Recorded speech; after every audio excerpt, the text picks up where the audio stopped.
Hello? Okay. Uh, Good evening, everybody who is participating on this webinar. I think what we are looking at is over COVIDization, even academically.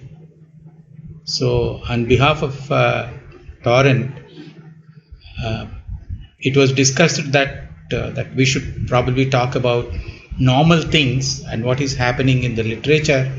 So I chose the subject on irritable bowel syndrome, which is very important for us to learn and shall remain one of the biggest problems after the so-called lockdown or when we start our clinical practice.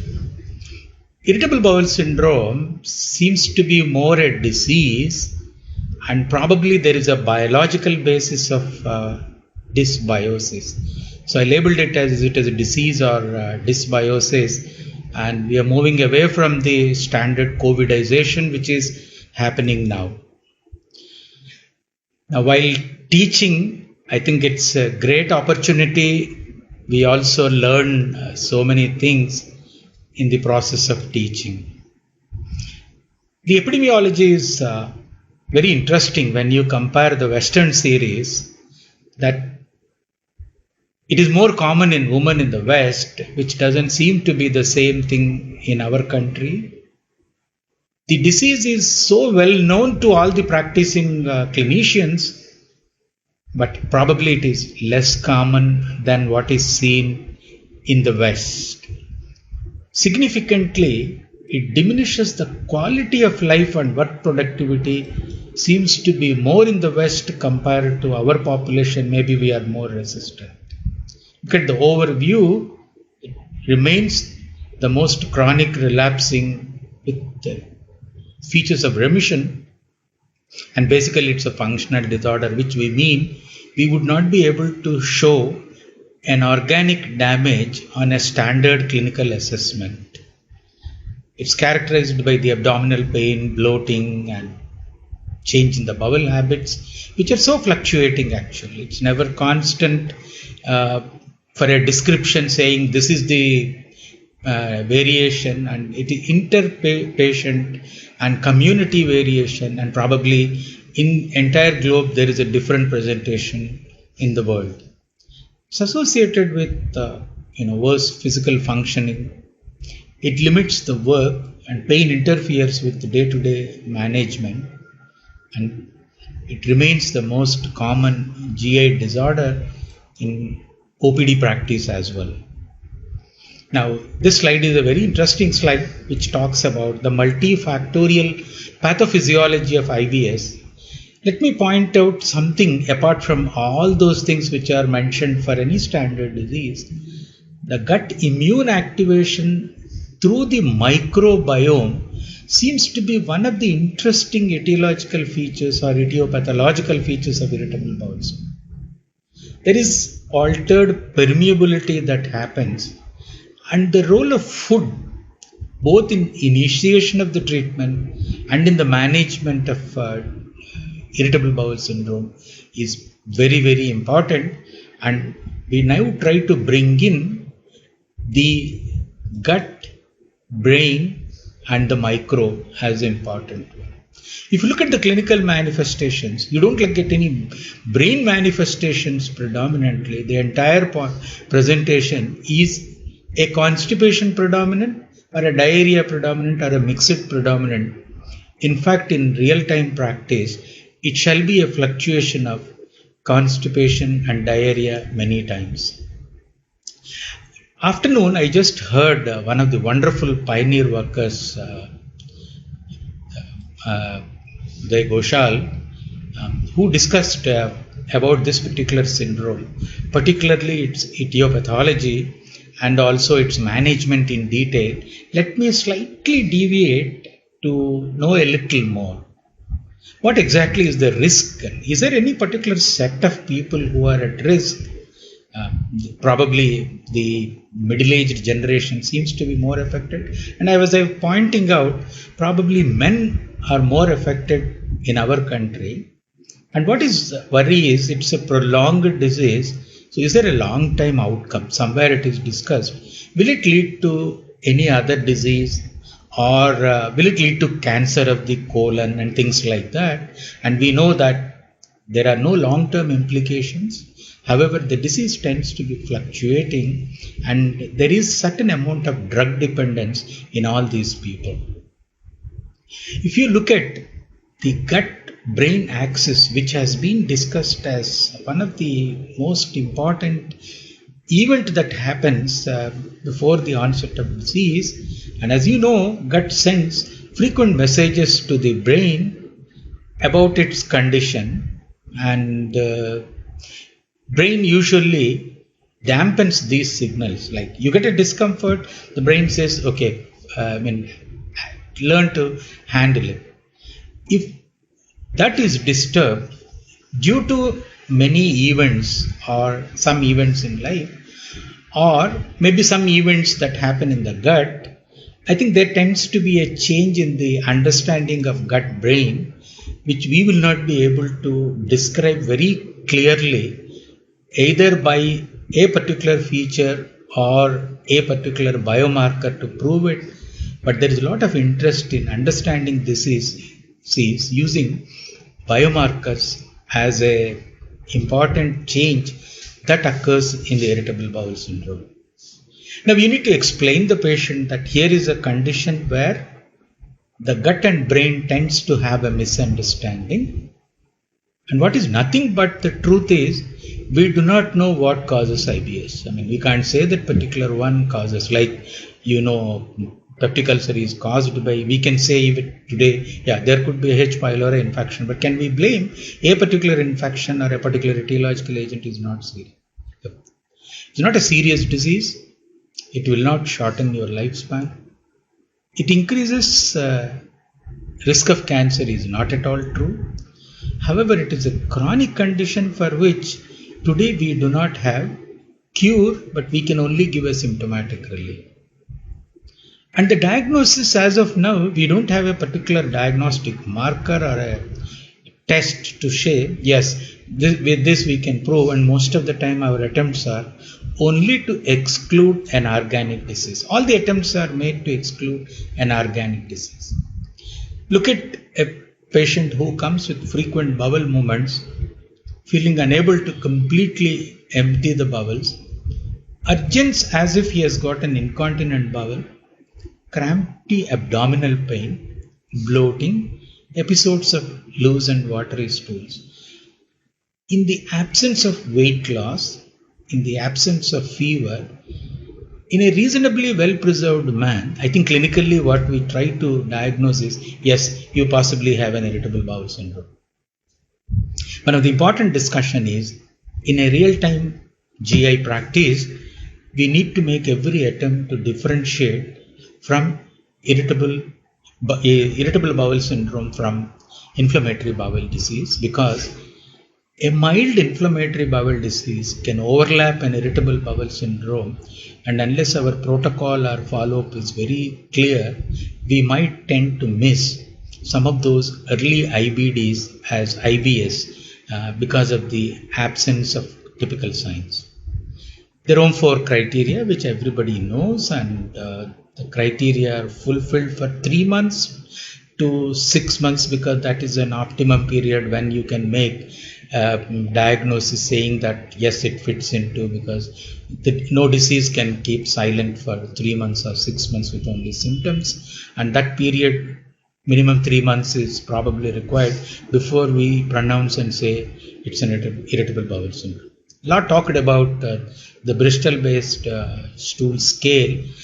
I'm not really very sure how much our description, so it was advised that you keep a chart in your clinic and start talking to the patient to which type you belong to, and you see type 2, type 3 or belong to the constipation group, and go towards type 5, 6 and 7, it could go into the diarrheal group. What is the strength and limitation of Rome criteria is, I think Rome has not taken all the criteria, and it's possible that we are excluding some of the diagnostic criteria, or some of the patients may not belong to the Rome criteria but still can have irritable bowel syndrome, and one should be very careful to say no, he belongs to Rome and he doesn't belong to the Rome criteria. Let me come to the real issue. What really happens in IBS behind the scene?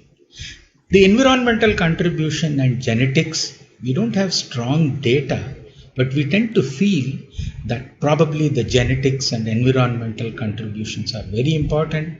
It is not surprising that you see small families having father and son or mother and daughter having irritable bowel syndrome, and we all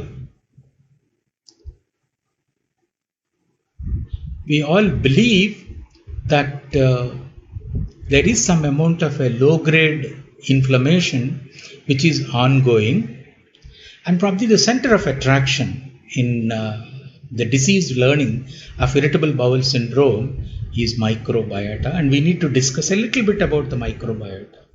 A lot has been said about the neuroendocrine system, the gut-brain axis, the gut-brain axis as an important one, and there is an entity called post-infectious diarrhea which accounts to 20% or 30% of our real practice, and I'm not sure children or infants who develop an acute gastroenteritis, would they lead to adult irritable bowel syndrome, is to be checked. What are the issues for discussion? What is the pretest probability of an organic disease in patients whom we are diagnosing a functional disease or a diarrhea which is functional? How does that compare to the general population? Because there are studies which said you go into the general population, start asking what are your bowel habits. It's so variable. It's not surprising somebody could belong to the IBS group. What tests offer the best combination of performance characteristic to screen or for an organic disease? Probably the worry in West is that you miss a colon cancer, and sometimes we see a lot of diverticulae on a colonoscopy, and we tend to say, okay, this could be a chronic diverticulosis which is responsible for his symptoms. We need to verify. And this is one area which is really bothering, is an irritable bowel syndrome overlapping some existing disease, or an existing disease, somebody who has got some other problem developing an irritable bowel syndrome acquiring, would make our diagnosis much more difficult. And what is the test which is practical or cost effective, and what is the role of empirical treatment strategy? Could we do something like that? In a study which is recently published about the cumulative effects of psychological distress, visceral hypersensitivity, a wonderful word that has been repeatedly coined when we talk about irritable bowel syndrome, and the abnormal transit on patient-reported outcomes. Some of these people have a combination of distress, visceral hypersensitivity, and evidence of abnormal transit, either in the form of a constipation or diarrhea, has some impact on the outcome. Visceral hypersensitivity could vary between a hyperalgesia or allodynia. Allodynia is you don't have even a simple stimulus but it causes discomfort, and hyperalgesia is with a minor stimulus you get a major response. So visceral hypersensitivity may not be quantified, but I think patient qualifies it much better. So if you take the hyperalgesia and allodynia, which are the discomfort which cannot be measured, we don't have a measurement for the patient discomfort, and you could have an accelerated transit or a delayed transit, and the patient could have an anxiety on one side or a depression on one side. It's a very nice slide which actually shows the spectrum of clinical presentation very nicely. Now again, it is variable. Look at the bar diagram that, different people will have different presentations. Different, Countries can have a different presentation depending on local factors, local dietary factors. In some, the hyperalgesia could be big, and in our country, the diarrheal component could be a bigger component. Most of our patients are anxious. So I think this is a variable, but one could see the spectrum of the disease. And in reality, it actually overlaps to a great extent. Though we could show individually on a bar diagram, you could see that the psychological distress, hypersensitivity, and the abnormal transit in overlap, resulting in the clinical condition. Gut microbiota seems to be a very, very interesting observation in all these people. Around 3 years back in Journal of Gastroenterology and Hepatology, one of the detailed paper, which is a meta-analysis of microbiota, has been presented. And the interesting observations are that there is a imbalance in the bacterial flora, and the microbiome shaped by host factors, which we said could be the diet or the genetics, and patient demonstrates different types of bacterial composition, and there is an altered microbial diversity in comparison to the either community health population or control population. This is one of the current publication which talks about microbial dysbiosis in irritable bowel syndrome. And again, it always, most of these papers do stress that is there a pathological gut microbial profile. And one thing is that microbiome alteration first and the irritable bowel syndrome next, or the irritable bowel syndrome first and the microbial alteration is next, is a very important question which is probably difficult to answer. And these studies, which takes almost about 1300 participants, at a lower level of mild commensal general bacteria and a higher level of gram-negative bacteria. This imbalance of the bacterial flora could be one of the reasons which makes the disease burst in terms of its clinical manifestation. And not surprisingly, that there could be a leaky gut which could down the line could lead these bacteria to enter the systemic cycle. We don't have much data that an irritable bowel syndrome will predispose to a kind of bacteremia. In liver diseases, we found that the bacterial flora are responsible for hepatic encephalopathy, but we cannot draw such a conclusion in this particular condition like irritable bowel syndrome. And you compare irritable bowel syndrome with controls, you could see there is a decrease in favorable bacteria and some increase in gram-negative or unfavorable bacteria, leading to an unfavorable situation. In the most extensive data synthesized over a time, study demonstrates that gut microbiome of the irritable bowel syndrome has lower amounts of commensal. All these papers continuously start proving the fact that the beneficial bacteria like lactobacillus and bifidobacterium are reduced in comparison to healthy controls, and this provides probably a basis on which our treatment need to be modified or treatment should be directed in these people. That is where we talk about the role of luminal antibiotics. Patient receives the diagnosis of irritable bowel syndrome based on symptoms alone. This is a standard of practice. But do we have some biomarkers? And do we use biomarkers at all for our regular diagnosis? Is probably not true. And the heterogeneity of IBS symptoms, patients have significant differences in their urine and fecal metabolomes and fecal microbiome compared to the controls. Now the $1 million question is, can we use these fecal microbiomes and metabolomes that can distinguish IBS from normal or some of those people who have got what is called bad bile acid malabsorption syndrome or disease are in overlap. So I think this is the fact which probably coming out, whether we could use some of these tests of looking at metabolomes, which are the byproducts of bacterial metabolism, or the fecal microbiome for the diagnosis of irritable bowel syndrome in future.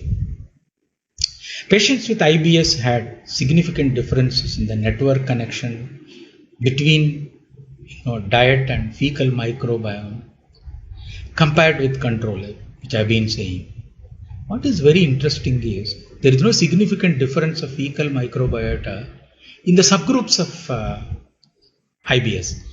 I think the metabolomes or metabolites of the bacteria do not make a difference between the constipation group or diarrhea group to that extent, and that needs to be worked in a bigger sample size to prove the fact. But it appears interesting, irrespective of the manifestation of IBS, the microbiome remains disturbed like any other disease pattern.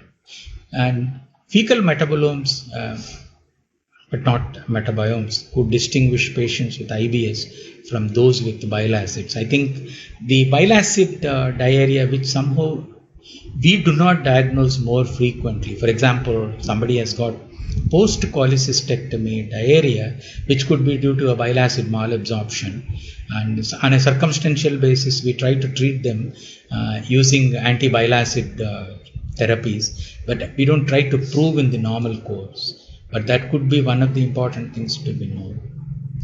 And once again, in a recent publication, certain points are made out about the microbiome and fecal metabolomes. And I think the future study would be to study these biomarkers to diagnose irritable bowel syndrome and exclude the condition. Yes, Jugal?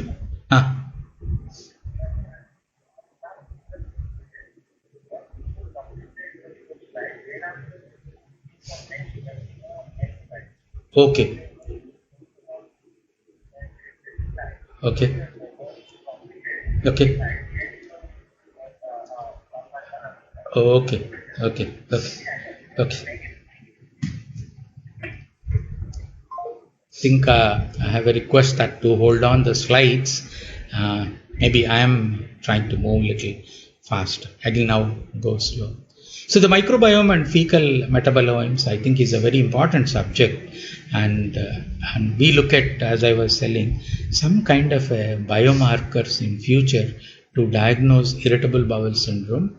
Simultaneously, the bile acid malabsorption syndrome, which can also happen in some select people, or it could even overlap irritable bowel syndrome, and rule out the organic causes of diarrhea is most important. That is why one is looking at some kind of a test which wasn't there. And the traditional room subtyping IBS is not supported by the differences which I have just mentioned.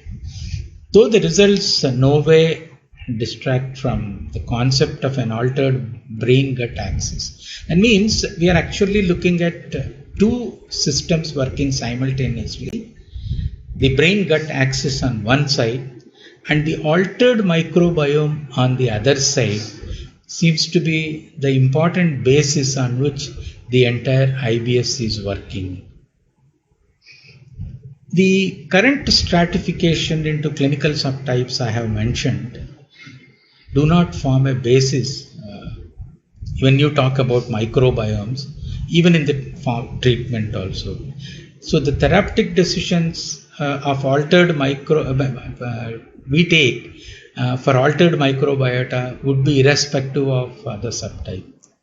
A more informative stratification would be achieved by profiling, and this is what I've been saying, that this is the new information that is accumulating, that we should probably do a profiling of microbiome for a future studies, which will become very important, the so-called metagenomic studies and all. I think there is running of these patients from clinic to clinic, and these patients take a lot of opinions.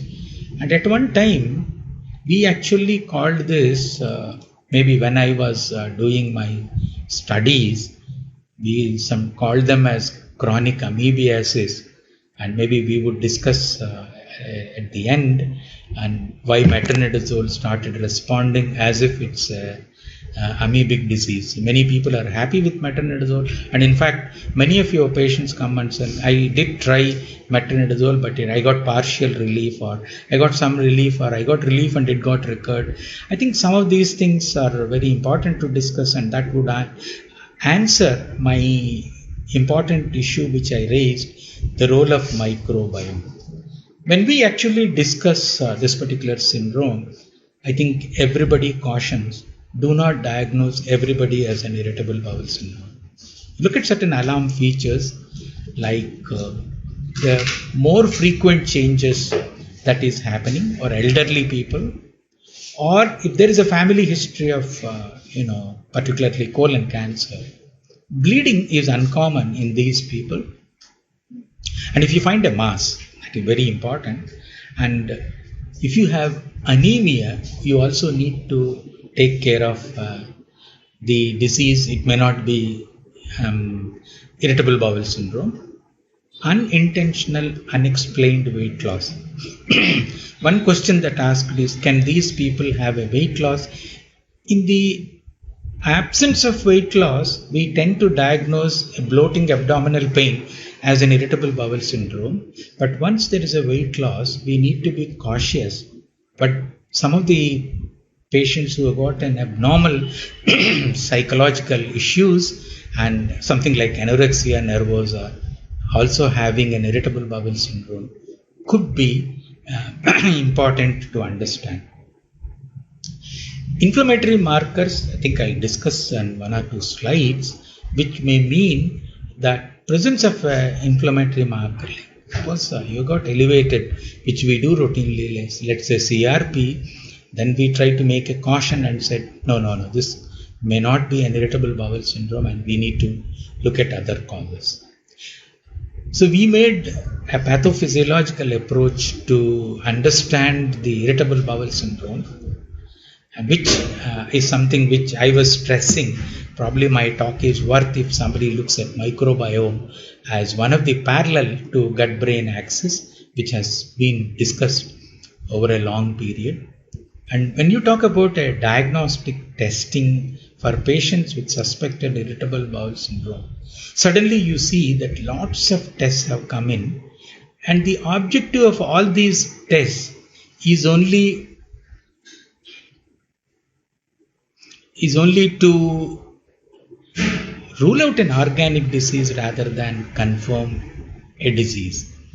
I would show this slide for a minute, that you would have so many tests depending on whether you are dealing with a diarrheal or dealing with constipation or dealing with a mixed variety, and you routinely do CBP and ESR, and if the ESR is elevated, you tend to look at, is there anything that we are missing? And CRC, which isn't a major problem but an important problem compared to West, I think we are very careful. I think we'll have this discussion after a couple of slides as what we look at it. Let me say put it in the form of a question to myself, the usefulness of some of the blood tests in excluding organic disease, as should CRP be used to rule out an organic disease? And then we saw a CRP could be false positively elevated, or elevated due to C-reactive protein, could be elevated due to some other cause, and we tend to probably unnecessarily overdiagnose or over-test these people. Can ESR be used? You know that ESR could be non-specific, but it always gives us a caution. If an ESR is elevated, one should be careful. One of the important diseases is the celiac disease. In southern part of India, we do not see celiac disease so much as what we see in North India, but every attempt is made. You have lots of tests which are discussed about the celiac disease, and which may be done in routine, and some of the tests which are actually not available, and we do a TTG test and say, okay, it is negative, so celiac is negative. Should fecal calprotectin be used to rule out an organic disease? This now we have picked up using fecal calprotectin. One statement that can be made is, if you have a positive fecal calprotectin, it probably says that there is an underlying inflammatory disease, and a fecal calprotectin negative, probably you can tend towards an irritable bowel syndrome.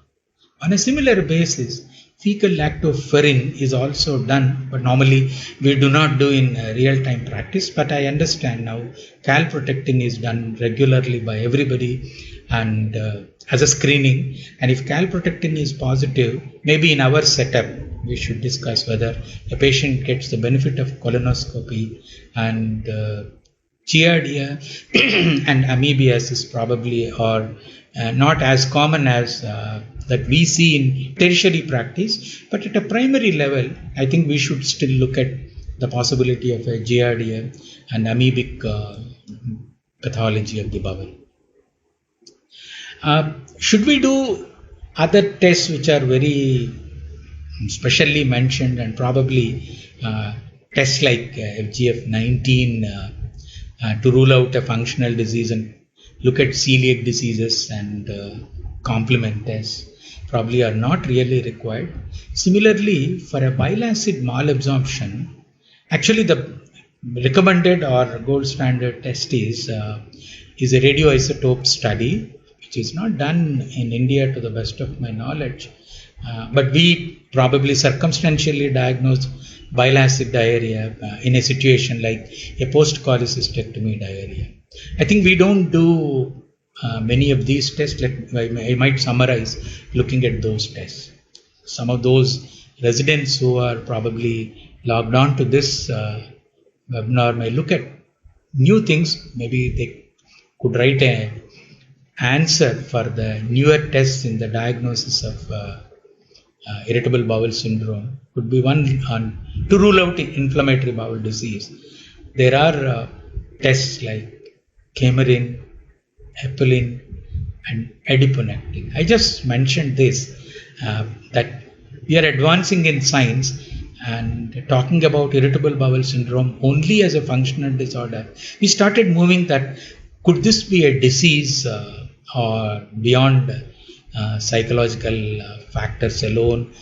So we looked at that microbiome as one, and some of these markers like Camerin, Apelin, and adiponectin are also very important, and some of these are actually neuro-derived products, and dysregulation of these products may mean something in the diagnosis or exclusion of an organic disease and confirmation of a functional disorder. To just take half a minute, Camerin is an adipokine, is a chemoattractant and produced by immune cells, and it actually elevated an all-inflammatory bowel disease. Similarly, apelin is a cytokine derived from the fat cells, and it could be elevated actually in many conditions and inflammatory conditions, and similarly adiponectin. Suffice to say that we look irritable bowel syndrome beyond a simple psychosomatic or a functional disease. A lot of these changes do happen. Considering the role of immunological dysregulation and abnormalities of neuroimmune interactions in IBS patients, it could be speculated that the dysregulation of adipokines with pro-inflammatory and anti-inflammatory markers, they could be implicated in the pathophysiology, and they could be acting as a biomarkers for a future detection. And Camerin seems to have a notable role in the generation of symptoms of irritable bowel syndrome. I would refer to a very nice article which has been published in this year. This is of course summarizing some of these factors which I just said, that you may have to look at certain of the recommendations which are there, that what tests to be done in irritable bowel syndrome. I would probably take out this busy slide and put it in the form of summary a little later. Now, the AGA clinical practice guidelines also talk about laboratory evaluation of functional diarrhea or diarrhea predominant irritable bowel syndrome, which is more common. And I would like you to note down this particular reference to quickly make a note of this guidelines which are available. And in conclusion, there is also a technical review on the evaluation of these functional diarrhea disease, that moderate to low certainty in the evidence indicates that some of these available fecal and blood tests may play a role in the diagnostic workup of adult patients with functional diarrhea. At the moment, it is also to be said that no test is available that reliably rules out I would say confirm irritable bowel syndrome. Now what we are now trying to look at is that irritable bowel syndrome, probably a disease for which we haven't have a particular diagnostic marker. I am allowed to summarize the workup. No individual test was useful to exclude IBD and confirm IBS, although calprotectin and fecal lactoferrin may have some role, and it is convention that we do fecal calprotectin as a test. Serological tests of inflammation like ESR and CRP might prove, that is, a negative CRP or a low CRP and a normal ESR could probably reasonably rule out an organic disease. It is recommended that we do at least a basic TTG to rule out a celiac disease in some of our younger population predominantly, and we do not consider bile acid diarrhea or bile acid malabsorption in a routine practice. Only we think about it, and if the patient doesn't respond, we might think of using bile acid binding agents. I think colonoscopy plays a very important role, though in the discussion of irritable bowel syndrome, the discussion about colonoscopy doesn't come out as a big one, but I'm subjected to opinion and correction that in our country, if you have a patient who has got symptoms similar to irritable bowel syndrome and a diarrhea predominant particularly, we would be satisfied once we do a colonoscopy and say, listen, your colon is perfectly normal, you don't have weight loss, your colic is probably incidental since you don't have weight loss and fever, and your fecal calprotectin is negative, and your diarrhea is not a small bowel diarrhea clinically, and your TTG negative. We tend to make a reasonably good conclusion with a patient understanding that he is probably irritable bowel syndrome. And I still feel colonoscopy in our country makes an important contribution that rules out many, many diseases, and we cannot take the West and say, what I'm talking is probably it's not EBMR, what is called evidence-based medicine, but probably it's an experience-based medicine, saying that colonoscopy in India still is a very recommended or registered procedure that would probably rule out all the possible diseases. The use of treatments in irritable bowel syndrome and patient satisfaction is something which was not analyzed in our patients so much. And what happens in our patients is you'll have a multiple consultation. It's quite understandable that many of us see the same patient, and we could see previous prescriptions, and actually that gives us an idea that I think he has already been adequately diagnosed. Couple of times he had endoscopies, and couple of times he had a colonoscopies, and he had a CT of the abdomen, and all the tests are negative. Over a period there was no big event that happened, I think we also tend to make a diagnosis of irritable bowel syndrome more confidently and then try to rewrite the prescription. This is the American survey which actually looked at, I think we could also do a similar survey of looking at the clinical impact. And 15% of individuals reported having tried a prescription treatment for IBS. That means probably he gets dissatisfied. And I used to mention, if you have a satisfied irritable bowel syndrome patient, he comes more often than your regular follow-up patients, and he doesn't leave you so easily. And so this is very important. Sometimes these patients keep a follow-up with you. The medications prescribed were almost similar. This is what I was mentioning. You see the previous prescription and you tend to change probably the name of the trade name or the brand name, but you tend to be within the same framework of prescription. Gastroenterologists are more likely to prescribe certain medications, which is, I mean, if you see the general practice trend and specialty trend, we tend to use some of these drugs like linaclotide, which is there, but lubiprostone was popular for some time, and we will have one word, and I repeat once again, thanks to Dr. Uday Ghoshal, who made his presentation on some of these drugs very detailed. I won't discuss these drugs, but let me give you an overview of how do we actually treat. And so in that survey, it's likely that it reflects increased symptom severity among patients seen by GIs. It is also true that once the patient becomes more symptomatic with irritable bowel syndromes, he might actually visit a gastroenterologist. Until that, he is quite satisfied his clinical practitioner or a general practitioner or his family physician. Now he tends to seek a GI opinion when he thinks his symptoms are very severe. So similarly noted that who had a GI significantly were more likely to use antibiotics and bile acid sequence. Now what I wanted to tell you, the prescription probably differs depending on whether you see a private clinical practitioner or a gastroenterology consultant. A gastroenterology consultant tends to use some more specific drugs, and this kind of survey, though not available in India, but we agree that this is what it happens.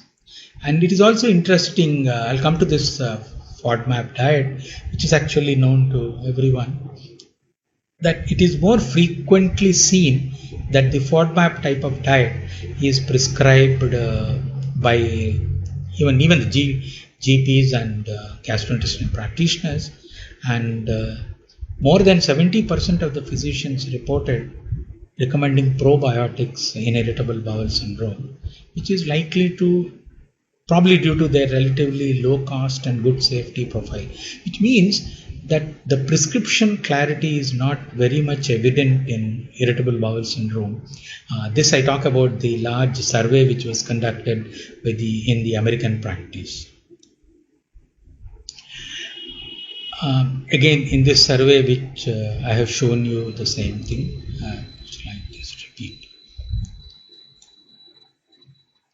So what would be the next few minutes? I might give you the symptom-based approach. We try to look at how severe are symptoms, mild or moderate or severe, and probably a mild disease may need only a bit of diet and lifestyle modification.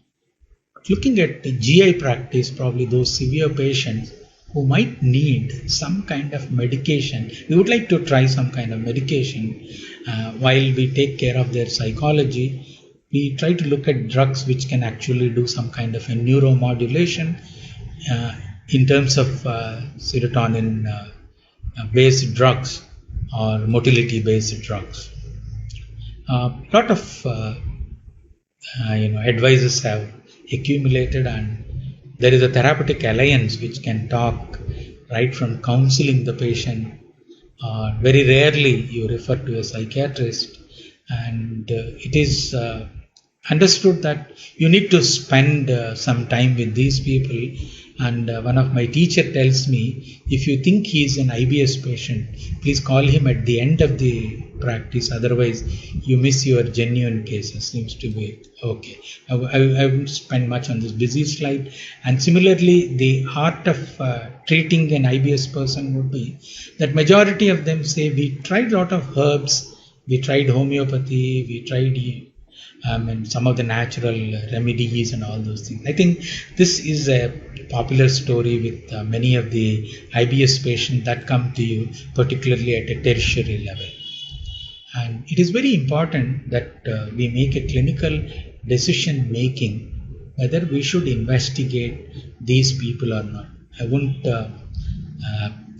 go on each step of the slide, but in general, if you see a negative finding, and if you think your patient has clinically a suspicious problem that he can have an organic disease, we would say that he goes through a standard protocol of blood tests and probably a routine abdominal scanning, and might end up with a colonoscopy and then keep a follow-up on certain of the clinical parameters.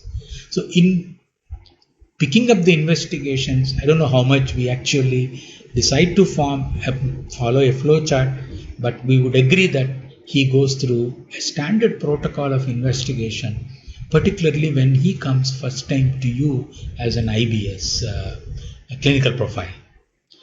We do talk about lifestyle modification, and which is applicable to many of functional diseases, that they need exercise and the role of yoga and some kind of a biofeedback which we drive in these people.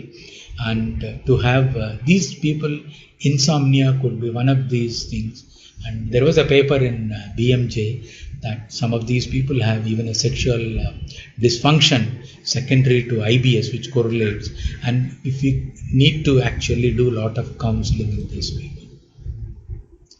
And you see the cumulative effect of psychological distress, visceral hypersensitivity, and abdominal transit. I just have shown you that the allodynia and hyperalgesia need to be attended when you actually look at treatment as a important thing.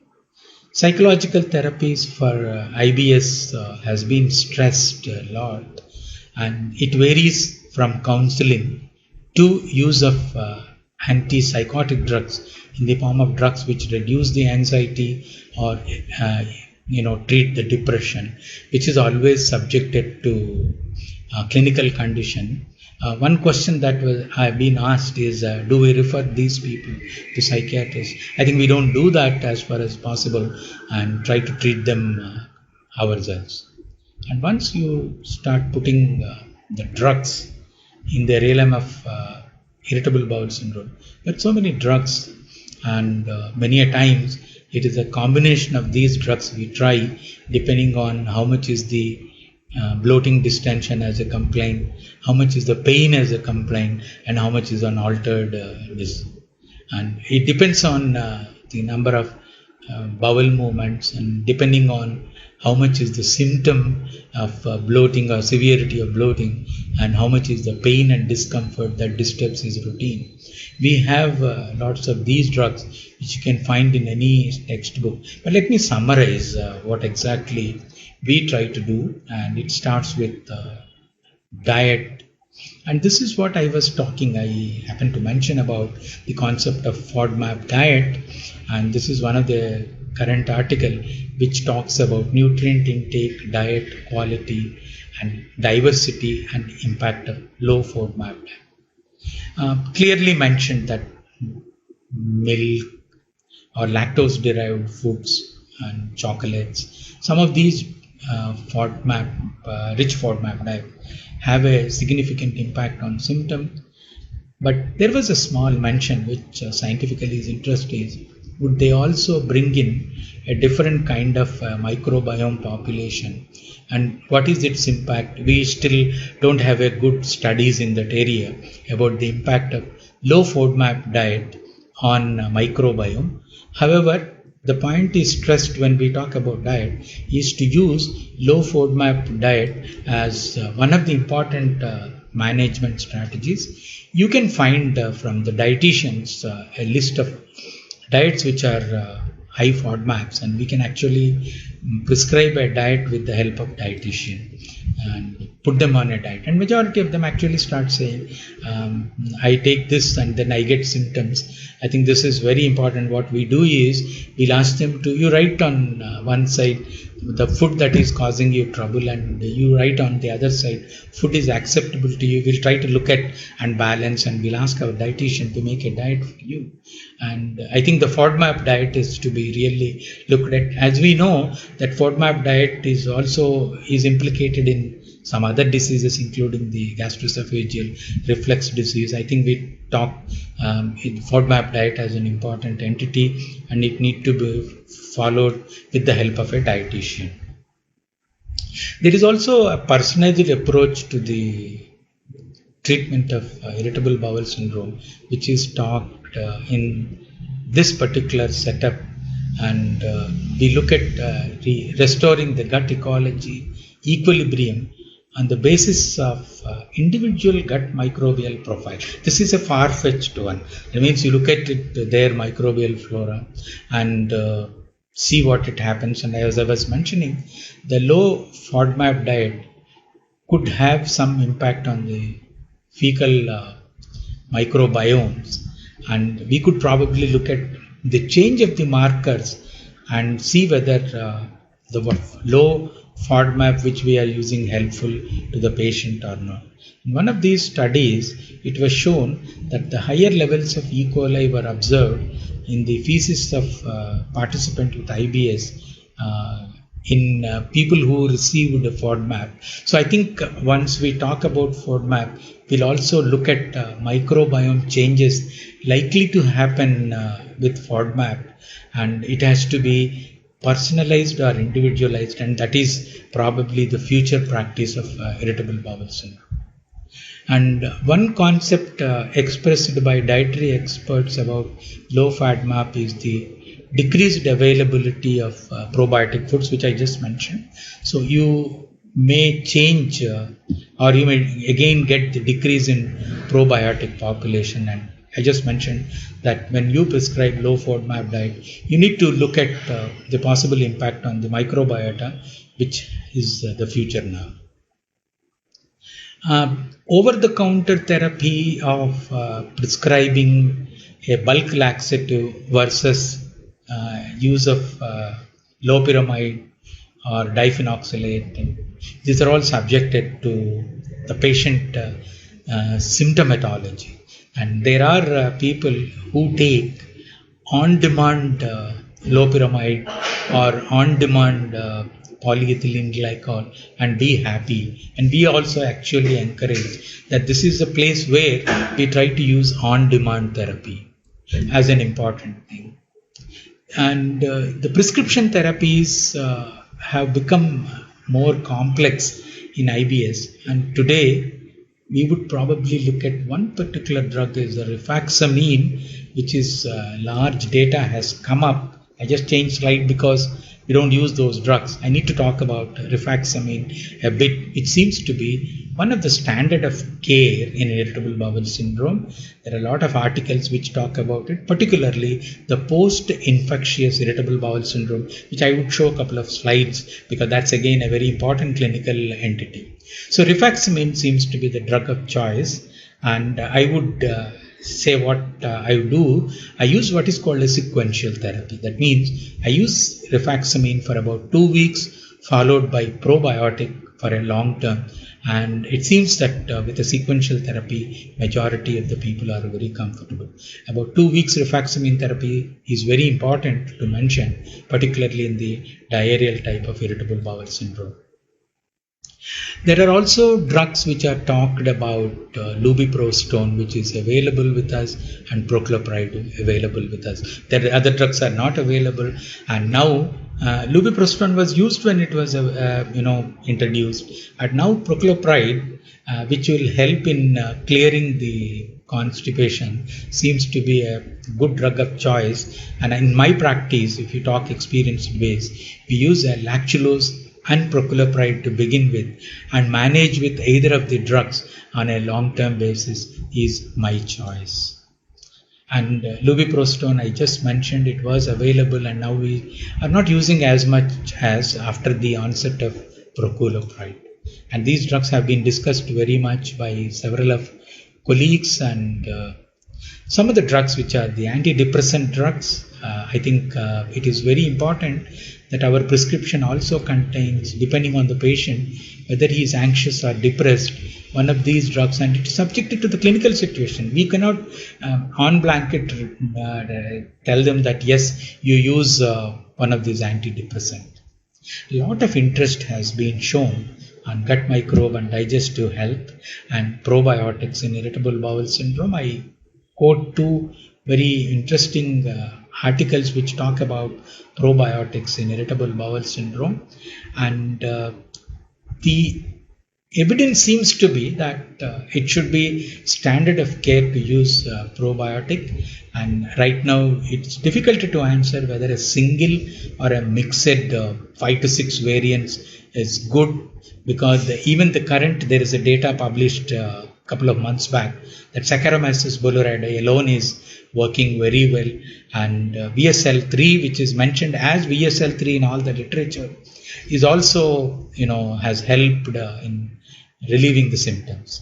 So they improve the bowel movement frequency, particularly when there is a bloating and flatulence. Probiotics seems to be a very favorable drug, and probiotics, the evidence seems to be of a low quality but highly prescribed drugs. So antidiarrheals, I just mentioned that we might use loperamide, but the caution is that the patient becomes dependent on these drugs, and so one should give him a caution that they should be on demand rather than dependent drugs. Antispasmodics are prescribed, and the peppermint oil seems to be quite interesting. Again, we saw recently a publication that talks about peppermint oil as a favorable drug. By convention, we use mebaverin or dicyclamine or a combination. We do have in our country a combination of chlorodiazepam oxide with diphenoxylate and dicyclamine and mebaverin. We don't have any clinical trial that these combinations would work, but probably if you look at large experience-based practice, they become standard of prescription. So if you take a prescription, you will have one antispasmodic, a luminal antibiotic like rifaximin, and a probiotic, which are the standard prescription for an irritable bowel syndrome. We don't have much about bile acid sequestrants, and our experience is quite small, and I believe that clinically it is difficult to differentiate the bile acid induced diarrhea, and we have a small occasional experiences where we use the bile acid binding, particularly cholestyramine, which is available with us easily. Antidepressants, I did mention, the meta-analysis shows that the results are favorable, and it all depends on the occasion. So if you summarize, as I was telling, that the prescription of an IBS contains an antispasmodic and an antibiotic, a probiotic. Antibiotic is of course rifaximin, a probiotic, and probably an anti-anxiety or an antidepressant drug. And these drugs would be used more on demand and sequential rather than a constant prescription. And I agree that we probably use it sequentially. A word about very quickly about post-infectious IBS, which is very important. Most of these people do have a history of a history of an acute episode of gastroenteritis, followed few weeks later a typical syndrome of irritable bowel-like syndrome. And there is a very interesting mechanisms similar to what happens in standard irritable bowel syndrome, and we do changes, see the changes which occur in the bacterial flora, and we may get even some kind of a small histological evidence in these people. And the same thing applies here. From a simple eubiosis, we go to a severe dysbiosis and a significant change in the bacterial flora.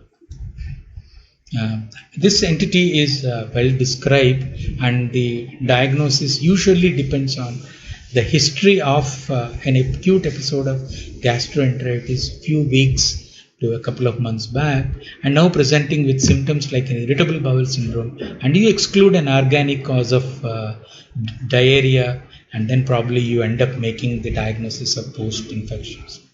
These charts are described, but these are the people who are going to get the luminal antibiotic as a priority. For lack of time, I just skip the complex slide. I think coming to the end, I think things are becoming complicated with the COVID. This is a scene which I got, that all the vehicles have been totally seized by police people to see that they don't move. I think we are learning some lessons from the COVID, because when it's unfair that we don't talk much about, maybe let me spend, with your permission, one slide. This is probably the lessons which I have learned. There's a pandemic that might become endemic and sporadic in future. Are Indians immune is one of my $1 million questions, which everybody is raising. And I see that children are less affected with mortality in elderly. Maybe there are other comorbid conditions. And I need to discuss that the BCG is a protective one. And do we really need a vaccine? I was talking to some vaccine people. They're all over anxious, and is it possible that by the time they really produce a successful antiviral vaccine, though antiviral vaccines are actually not very successful, particularly the RNA viral vaccines. And another epidemic is waiting with a mutated virus. And what is our long-term strategies? All the time we were talking about lockdown, but then what happens in the future, and its impact on medical economics, research, and the ways we practice is going to significantly change. And probably one of the worst times when a profession like ours has gone into lockdown is unbelievable. We don't have any guidelines. Should we really look at OPD? And I thank Torren, who actually said that please don't talk about COVID, talk about your disease. And I think I tried to look at irritable bowel syndrome as a slightly different entity, that it's a disease and microbiome plays a very important. Thank you very much for listening to this particular talk. Thank you.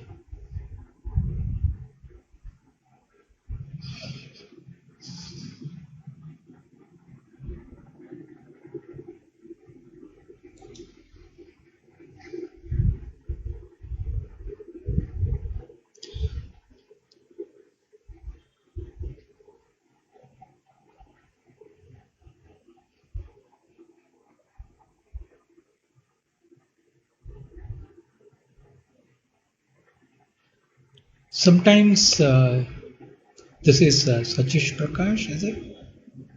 Sometimes it is difficult to categorize patients' IBS, but they do respond to specific IBS medication.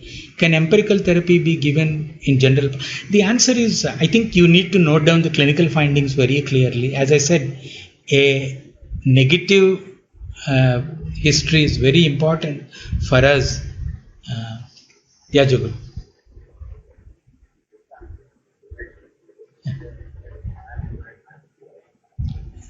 Diary. I'm started the questions actually.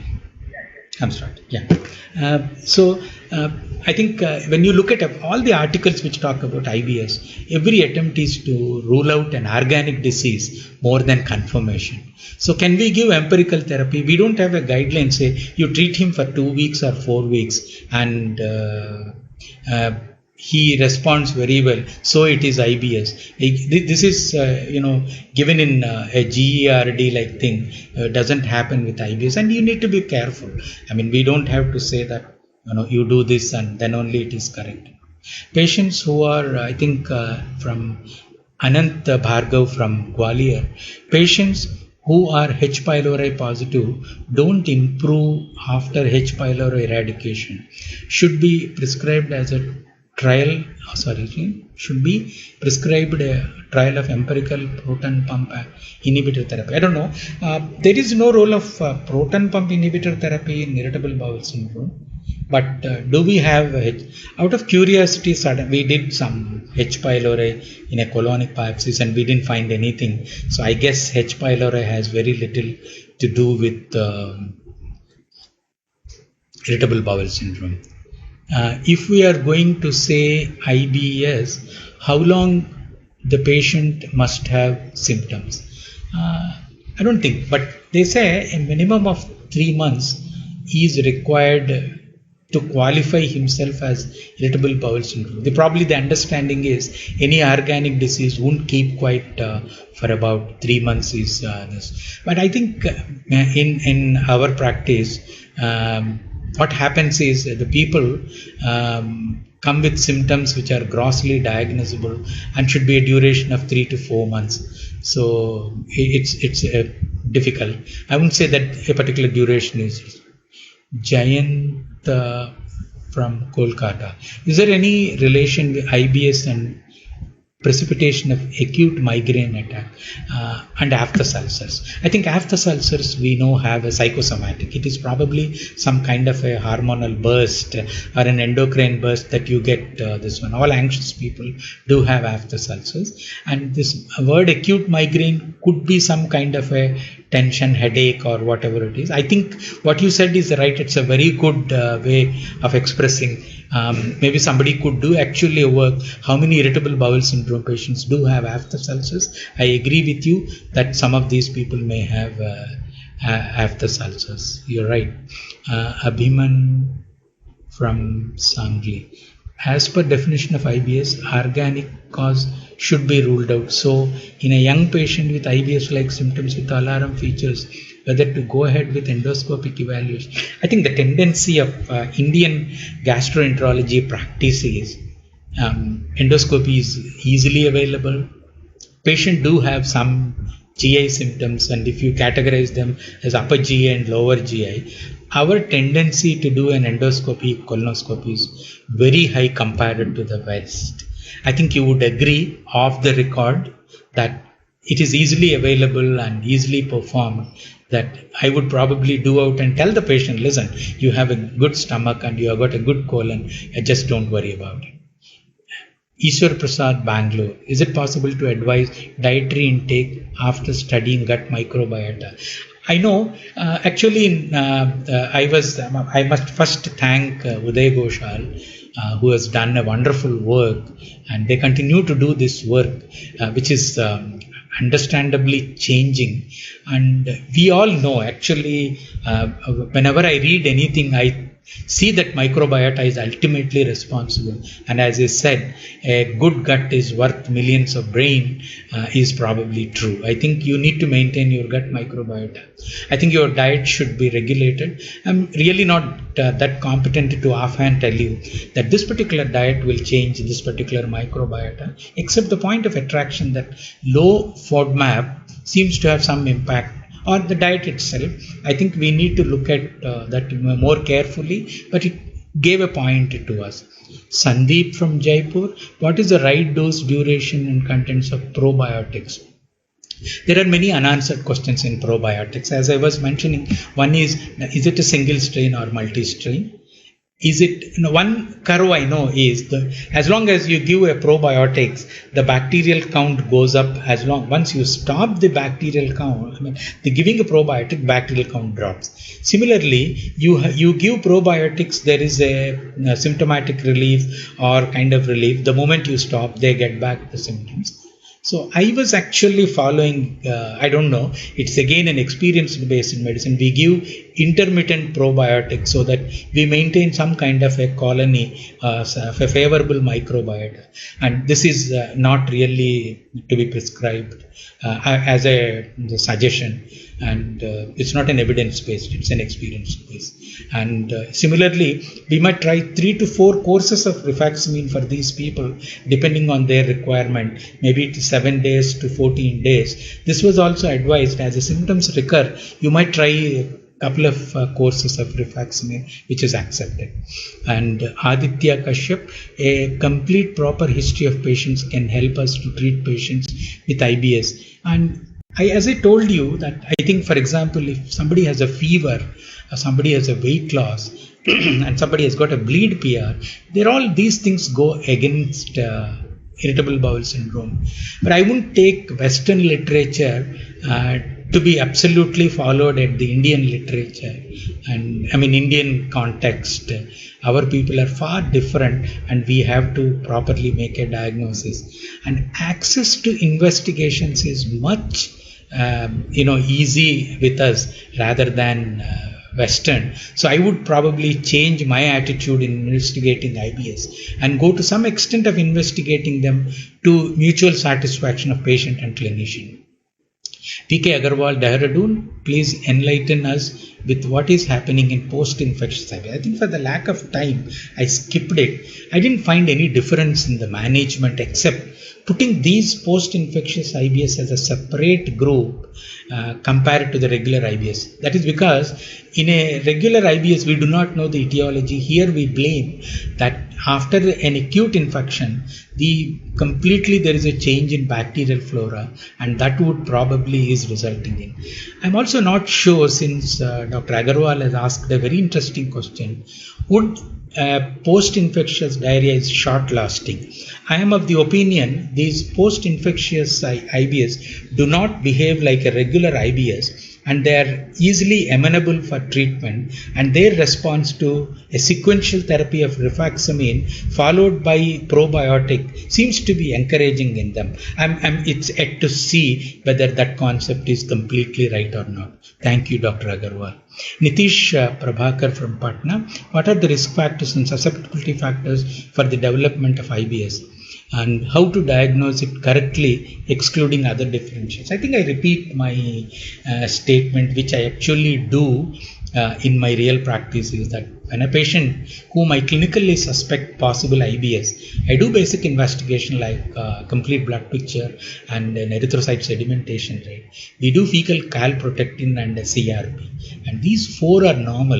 We tentatively treat them and post them for an ultrasound in the next visit, and if the ultrasound normal, we still post them for an endoscopy, colonoscopy, just because we need to follow them and rule out an organic disease. I won't call this as a standard of recommendation, but this is exactly what happens in many. And in fact, I see a lot of IBS patients who come from semi-towns and cities, seen by my colleague gastroenterologists who have completed the workup, and they come to the city for a checkup.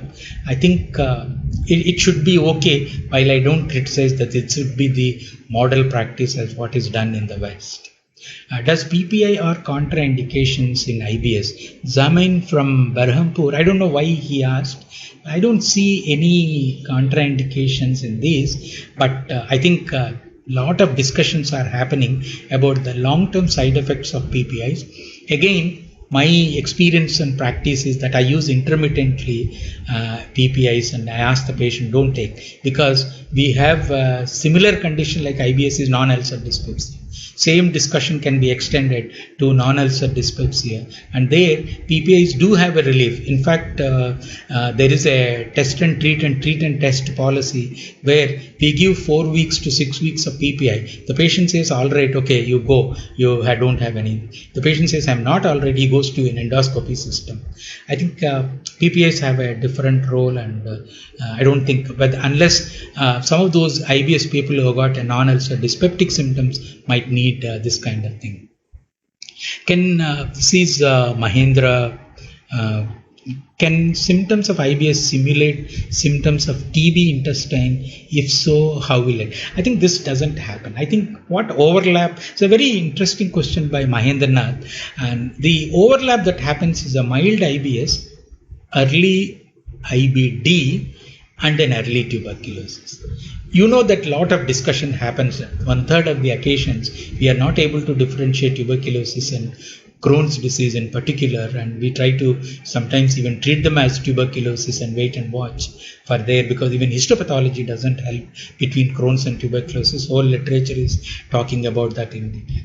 But I think in mild patients, we might overlap, and I know myself that patient will do colonoscopy after 2-3 months and ended up in Crohn's disease. Does happen. Your point is well noted that one should be careful, and this is where I feel that Indian gastroenterologists have an advantage of preemptive or early colonoscopy compared to the waitlisted colonoscopy in the Western series. And now I don't talk about the so-called the America and all.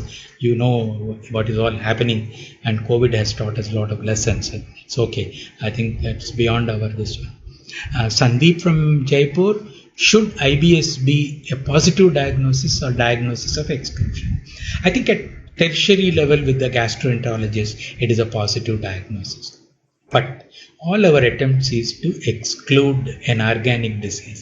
You take any literature, it is a balanced approach. They talk, why don't you do this to exclude an organic disease? And what Sandeep's argument is justified. Should we really make it as a first time organic or first time positive diagnosis? The answer many times is yes, and that actually comes with experience. Pill probiotic, say Mahendra has asked again, and the evidence says possibly it helps, and the tendency to prescribe a probiotic in IBS is very strong. I can tell you that is very strong, and I want you to take a point from me. What I do is a sequential therapy. We give them rifaximin for 2 weeks, followed by probiotics for a longer time, and that might help, particularly as I was telling, subjected to correction, that it will very much help in post-IBS, post-infectious IBS. Any specific drug controls gastrocolic reflux? Dr. Bush from Jamnagar. I think these anticholinergics do help to control. And again, you should also be careful about using anticholinergics because they cause a lot of dryness of the mouth. But for this, anticholinergics do help. And Devaraj, one colonoscopy is mandatory. Repeat colonoscopy should be avoided. It's a good advice, but I agree. It's a very delicate point. Who does the colonoscopy? Who repeats the colonoscopy? And is it required? It's a very sensitive issue. And I think one colonoscopy, as you said, rules out a disease is quite. And particularly if you have the red signs like. Now I'll tell you one peculiar situation. What stops from an irritable bowel syndrome patient having hemorrhoids and he has a bleed? Do we do colonoscopy? The answer seems to be yes. And if you make a diagnosis of he has hemorrhoids, which are so common and high percentage of people, and if he has altered bowel, particularly constipation and hemorrhoids, and you do a colonoscopy and say his colon is normal, he has hemorrhoids, I think it's okay, justified. As you rightly pointed out, one colonoscopy as a credit to the patient and comfort to the clinician. Is IBS curable or palliative? I think it is to a great extent treatable. I won't use both your intelligent words of curable and palliative. It is treatable in the sense, you verify my statement. I prefer to use intermittent therapy so that he doesn't become over drug dependent, but to some extent dependent. But if a life event changes, I think it changes. Probably somebody who retired could become IBS, or somebody who is working actively could remain IBS and become non-IBS once he retires. All these things are possible, and I think the environment makes a lot of it, and psychosomatic issues or stress makes a lot of it. And another question is symptomatic treatment and reassurance only work. You are right. In mild diseases, this is Devaji Rao. What you said is right. We actually do not try to depend on drugs so much. We try to discourage these people and say, okay, whenever you, for example, somebody says, I have a IBS severe diarrhea, I'm not able to travel in bus. I think you say this is something which We say, okay, take intermittent loperamide, and if you take loperamide, he becomes constipated and he comes with new complaints. So again, we are forced to give him a bulk laxative. I think we need to play with the drugs and play with the individual complaints and reasonably well. Thank you, Dr. Luthra, who said it's nice. Lubiprostone is available. Yes, lubiprostone was the first drug, came from Sun Pharma. We tried to use 8 milligrams and 24 milligrams. 24 milligrams BD did work. But with the advent of proculopride, I thought lubiprostone has gone a little back. Tell me about definitive treatment in IBS. I don't know. I probably it's a combination of using some mild antispasmodic with a short course of rifaximin in a diarrheal disease or a bulk laxative. It's actually quite simple, though we discussed for about an hour and a half. I think the treatment is fairly straightforward. The dose of rifaximin is around, is a standard 550 milligrams twice daily, which is standard of practice. It's given 2 weeks as ideal. Best possible approach to IBS mixed variant. I think it's all dominant symptomatology. And one thing that I have observed in the last 3 decades is it's variable in circumstances, particularly the mixed variety.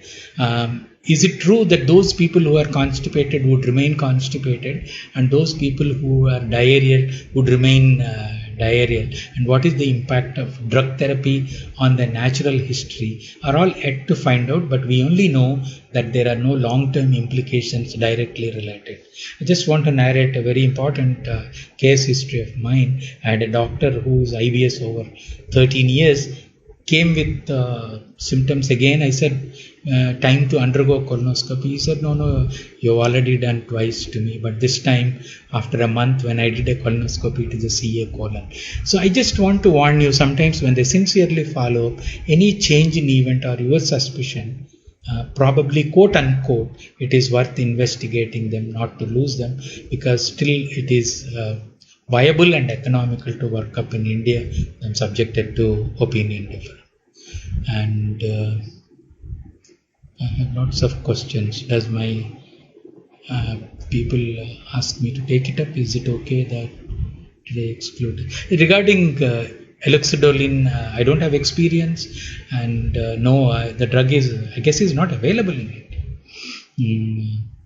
Diarrhea without abdominal pain also needs very important. Shankar Velu has questioned. I think what happens at a gastroenterology level is we do, for example, we do see CT enteroclysis when we suspect a small bowel disease, and we can directly go to an enteroscopy, which is easily available. And with the new enteroscopes, even the practice becomes fairly easy. So I think we are reaching to a stage to make a reasonably good diagnosis. One good question by Sudhir Jain, and is there a role of pancreatic enzymes? I think even in chronic pancreatitis, the issue of pancreatic enzymes is debatable, and because unless he has a clinical pancreatic enzyme deficiency or a manifestation like steatorrhea, the pancreatic enzymes do not help, though some studies have shown that giving them enzymes would give relief. And in IBS, there is no role of pancreatic enzymes. Reassurance and psychotherapy, yes, and this is what Dr. Khandelwal from Patna tells, that if you could really, they don't need any medicine. I agree with you. It is all for our discussion, and you can see one of the slide with so many drugs available. Honestly, you and me know that we don't have to prescribe so many drugs, but the patient expects, and you feel like giving some symptomatic relief. Fortunately, none of these drugs are very dangerous. I would agree on an evidence 1-to-1. You may not actually prescribe medication, but some of those severe IBS may need some kind of medication. What is male etiology factor IBS in India? I think it's probably, I'm not sure, but let me guess. This is a very good question from Sandhu, from GS Sandhu from Ludhiana. Why male are more common compared to women. If you talk about women in West, I don't know what exactly, but I guess maybe it's a male dominance, or maybe men are put to more stress compared to women in West. I'm not very sure. I think I don't have a good answer for that, but I guess it's related to psychological factors. What's the range of time periods to prescribe rifaximin? Normally what we try to do is we try to give them before lunch and before dinner 550 milligrams a day for a better absorption. We don't have any specific instructions. I think it can be used on regular basis. Dr. Vikas from Nagpur, he says, what is the role of prochloropride? Normally in my practice what I do is, but it's useful in constipation, diarrhea, more constipation predominant irritable bowel syndrome, where we use lactulose and prochloropride to begin with and manage with lactulose as a standard of care.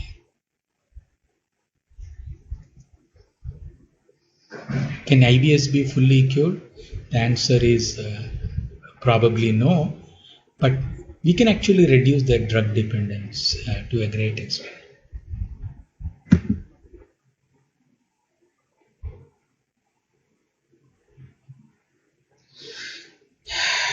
I think should I stop, Jugal?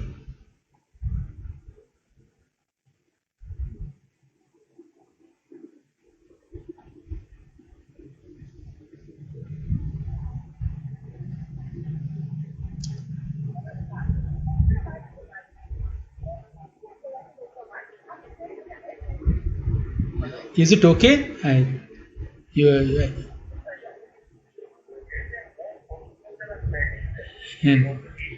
No, I don't know how many people would follow. It's actually 1.5 hours is time testing. I think I should say that. It's okay.